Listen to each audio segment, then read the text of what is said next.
सर्वसामान्यांच्या हक्काचा आवाज जागर जनस्थान। मौजे सावरगाव तालुका येवला येथे स्थानिक प्रशासनाने शासनाची फसवणूक करून एका आदिवासी बांधवाच्या जागेवर बेकायदेशीर घरकुल बांधल्याचा गंभीर आरोप समोर आलाय। या अन्यायाविरोधात एकलव्य संघटना महाराष्ट्र राज्य यांच्या वतीने सुरू असलेल्या आमरण उपोषणाचा आजचा तिसरा दिवस आहे। सावरगाव येथील मूळ रहिवासी श्री नवनाथ सखाहरी लोखंडे यांच्या मालकीच्या जागेत ग्रामपंचायतीने संगणमताने बेकायदेशीर बांधकाम केल्याचा आरोप आहे। या प्रकरणी घरकुल लाभार्थी ग्रामसेवक, सरपंच, उपसरपंच, गट विकास अधिकारी आणि इंजिनियर यांच्यावर गंभीर आरोप करण्यात आले असून त्यांच्यावर अॅट्रॉसिटी अंतर्गत तात्काळ गुन्हे दाखल करून घरकुल हटवण्याची मागणी उपोषणकर्त्यांनी केली आहे। दरम्यान येवला शहरात अचानक आलेल्या पावसामुळे उपोषणकर्त्यांचे प्रचंड हाल झाले।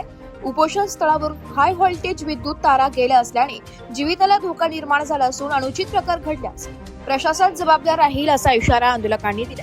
परिस्थितीचे गांभीर्य ओळखून येवला शहर व तालुका पोलीस घटनास्थळी दाखल झाले असून प्रशासनाच्या भूमिकेकडे सर्वांचं लक्ष लागले। जागर जनस्थानसाठी सचिन वखारे, येवला।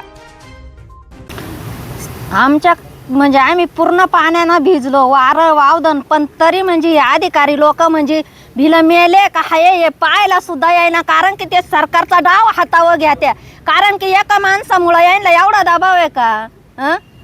तो पण सावरगावचा संभाजी पवार, त्याच्यामुळेच एवढं कारस्थान होऊ राहिलं। अजून पण आमच्या याची म्हणजे अजिबात दखल घेती नाही लोक, म्हणजे अधिकारी मेले का हाय नेमके ते पहा। एवढं आम्हाला न्याय आहे का नाही? एवढे काय अन्याय करू राहिले आमच्या भिलाई हे लोक? आमचं असून आम्हाला खाऊ द्यायना, मग यायला काय लागत? यायला भिलाईचा गु कमी पडू राहिला का? भिलाईचाच गु राहिला होता ना, पण अशा मुंड्या मोडू नका ना, तळतळाट घेऊ नका भिलाईचा, सोयीना मारणार नाही। आज माझ्या माणसाला कमी जास्त झालं तर हे पोसणार आहे का माझे लेकर बाळ? मग हे का बरं अन्याय करू राहिलो? आम्हाला काहीतरी आम्हाला न्याय पाहिजे। नाही न्याय भेटला ना तर आम्ही रात्रीतून काही करून टाकू जीवाचं। आम्ही मेलो बी तर चालल, येवा बिलाईचे पोरं मागून खातील नाही तर काही करतील, पण यांचं आहे ना यांच्या पुरत करू आम्ही, यांच्या मनाजोगं होईल। कारण की एक माणसामुळे एवढं अन्याय करू राहिले गावावर, तर केलं शेवट भिलं राहिले होते का? एवढे दमदाटे देऊन आमच्या गावात दमदाटे देऊन बघा, आज या ठिकाणी आंदोलनकर्त्याचा नवनाथ सखाहरी लोखंडे यांचा आज आंदोलनकर्त्याचा हा तिसरा दिवस असून या ठिकाणी सुसाट मोकार पाऊस वारा या ठिकाणी आत्ताच येऊन गेला। त्याचबरोबर इथं शहर पोलीस स्टेशनचे अधिकारी येऊन त्यांनी पाहणी केली। या ठिकाणी आंदोलनकर्ता ज्या ठिकाणी उपोषणाला बसलेला आहे, विना अन्ना पाण्याचा आज तिसरा दिवस आहे। BP लो होऊन गेलेला आहे त्या माणसाचा।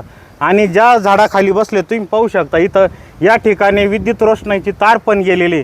या आंदोलनकर्त्याच्या जीवाला जर कमी जास्त काही झालं, आम्ही सोमवारी तुम्हाला इशारा दिलेलाच आहे की रस्ता रोकोचा, पण जर अचानक जर आमच्या आंदोलनकर्त्यावरती काही परिस्थिती उद्भवली, नक्कीच आम्ही या ठिकाणी रस्त्यावरची भूमिका ही ठामपणे आम्ही आधीच मांडलेली आहे। त्याकरता प्रशासनाला मी पुन्हा विनंती करतो की जे दोषी प्रशासकीय अधिकारी आहे, त्या गावातील ग्रामसेवक असेल, विस्तार अधिकारी असेल, यांच्यावरती कठोर कारवाई करून निलंबनाची मागणी या ठिकाणी आम्ही संघटनेच्या वतीने करीत आहोत।